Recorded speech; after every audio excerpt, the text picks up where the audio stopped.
প্রিয় বন্ধুরা, তো আমি চলে এসেছি, দেখতেই পাচ্ছেন একটা মাঠের মধ্যে পাশে বাড়িতে একটা ইঞ্জিনের কাজ করতে। WB30XT engine. তো এই ইঞ্জিনটির সমস্যা হলো স্টার্ট করার কিছুক্ষণ পর পর বন্ধ হয়ে যায়।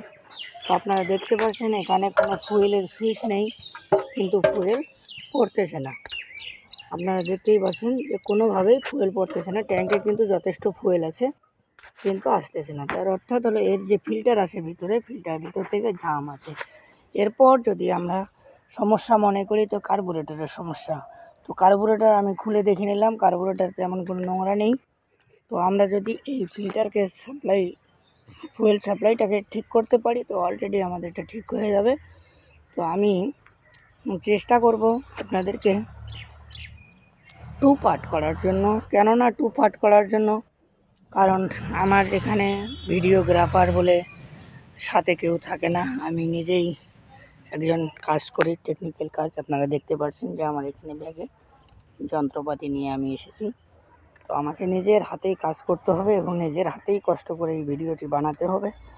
তো আমি সেজন্যই 2 পার্ট করব। আপনাদের সামনে আমি ফিল্টার কীভাবে পরিষ্কার করি সেটি দেখানোর জন্য সবার আগে আমাদের এই ফুয়েল ট্যাঙ্ক থেকে ফুয়েলগুলোকে সব বের করে নিতে হবে। বের করে নেওয়ার পর আপনারা দেখতে পাচ্ছেন যে এখানে একটা লক আছে পাইপের মধ্যে, এটা খুলে দিলে এটার সঙ্গে সঙ্গেই ফিল্টার সহ বের হয়ে আসবে আমাদের ভিতরের অংশ।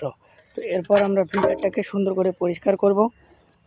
এই পাইপ দিয়ে কিন্তু আমাদের এরকম অবস্থায় থাকলে মানে যথেষ্ট পরিমাণ ফুয়েল এখানে জলের মতো পড়া শুরু করবে, তখনই আমাদের পরিষ্কার হয়ে গেছে বলে মনে হবে। তো আমি একটু চেষ্টা করি, দেখুন।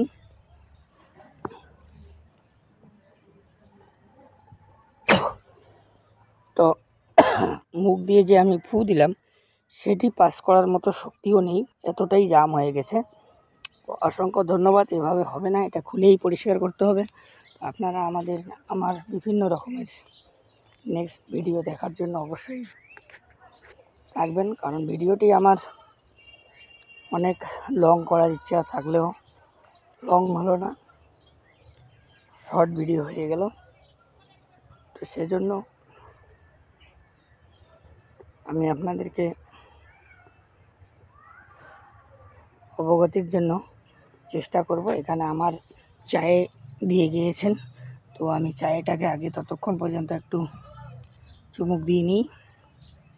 আপনারা থাকুন, আমি আপনাদেরকে দেখানোর চেষ্টা করব।